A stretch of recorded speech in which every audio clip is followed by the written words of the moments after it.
ബാങ്കിൽ നിന്ന് രക്ഷപ്പെടാൻ പല മാർഗങ്ങൾ നോക്കുന്നുണ്ട്, ഒരു രക്ഷയുമില്ല. അവസാനം പേരെ വിൽക്കേണ്ട സാഹചര്യത്തിലൂടെ നിൽക്കുന്ന ആൾക്കാരുണ്ട്. കുറെ ആൾക്കാർ വീട് എന്തായി ജപ്തി ചെയ്ത് പോയി. ഇനി കുറെ ആൾക്കാർ ഇത് ജപ്തി ചെയ്യാൻ നിൽക്കുന്നുണ്ട്. കുറെ ആൾക്കാർ കിട്ടുന്ന പൈസക്ക് വിറ്റ് ഓടുന്നുമുണ്ട്. അതിൽ ഞാൻ ഈ ലാസ്റ്റ് പറഞ്ഞ ആൾക്കാരുടെ മുതൽ നിങ്ങൾക്ക് വാങ്ങാൻ സാധിക്കും. കിട്ടുന്ന പൈസക്ക് വിറ്റ് പോകുന്ന ആൾക്കാരുണ്ട്. നിങ്ങളെ സംബന്ധിച്ചിടത്തോളം, ഒരു അറിവുകാരനെ സംബന്ധിച്ചിടത്തോളം, ആ അറുക്കുന്ന ആ മൃഗത്തിന് വേദനിക്കോ എന്നുള്ളത് അറിവുകാരൻ ചിന്തിക്കില്ല. അറിവുകാരൻ എന്താ ചിന്തിക്കുക? എനിക്ക് ലാഭം കിട്ടുമോ എന്നുള്ളതാണ് മാത്രം ചിന്തിക്കുള്ളൂ, അല്ലെ? ഒരു കോയിൻ ഇറക്കുമ്പോൾ ആ കോയിക്ക് വേദനിക്കോ എന്നുള്ളത് ആ കോയിൻ ഇറക്കുന്ന ആള് ചിന്തിക്കാറില്ല. അതുപോലെ തന്നെയാണ് ഇൻവെസ്റ്റ്മെന്റ് ചെയ്യുന്ന ആൾക്കാരെ സംബന്ധിച്ചിടത്തോളം, മറ്റുള്ളവനെ എന്ത് നഷ്ടപ്പെടുന്നു എന്നതിനെ കുറിച്ച് അവർ ചിന്തിക്കാറില്ല. എനിക്ക് എത്ര ലാഭം കിട്ടുന്നു എന്നതിനെ കുറിച്ചാണ് ഇൻവെസ്റ്റ് ചെയ്യുന്ന ആൾക്കാർ ചിന്തിക്കാറുള്ളൂ.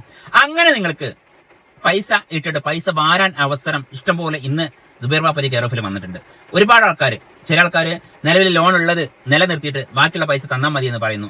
ചില ആൾക്കാർ പറയുന്നു ഞങ്ങൾക്ക് ഒറ്റ തീർപ്പ് സെറ്റിൽമെന്റിന് 30 ലക്ഷം രൂപയുള്ളത് ബാങ്ക് 20 ലക്ഷം കൊടുത്താൽ മതി, അങ്ങനെ 20 ലക്ഷം നിങ്ങൾ ഒരുമിച്ച് തരാന്നുണ്ടെങ്കിൽ ഞങ്ങൾക്ക് 10 ലക്ഷം രൂപ കിട്ടുമല്ലോ, ആ 10 ലക്ഷം കൊണ്ട് ഞങ്ങൾ ചെറിയൊരു വീട് വെച്ച് എവിടെയെങ്കിലും ജീവിച്ചോളാം എന്ന് പറയുന്ന ആൾക്കാരുണ്ട്. അങ്ങനെയൊക്കെ പല ആൾക്കാരുടെയും പല പ്രോപ്പർട്ടികളും ഇന്ന് സുബൈർ ബാപ്പന്റെ കെയർ ഓഫിൽ കിടക്കുന്നുണ്ട്. നിങ്ങൾക്ക് ഒരു 10 ലക്ഷമോ 15 ലക്ഷമോ ഒക്കെ ഇൻവെസ്റ്റ് ചെയ്യാൻ നിങ്ങൾ ആഗ്രഹിക്കുന്നുവെങ്കിൽ നിങ്ങൾ പൈസ ബ്ലോക്ക് ആവാത്ത രീതിയിൽ, നിങ്ങൾക്ക് പൈസ കിട്ടുന്ന ബെനിഫിറ്റ് കിട്ടുന്ന രീതിയിൽ ഞാൻ നിങ്ങളെ സഹായിക്കാം. വിളിക്കേണ്ട നമ്പർ 9562 746 717.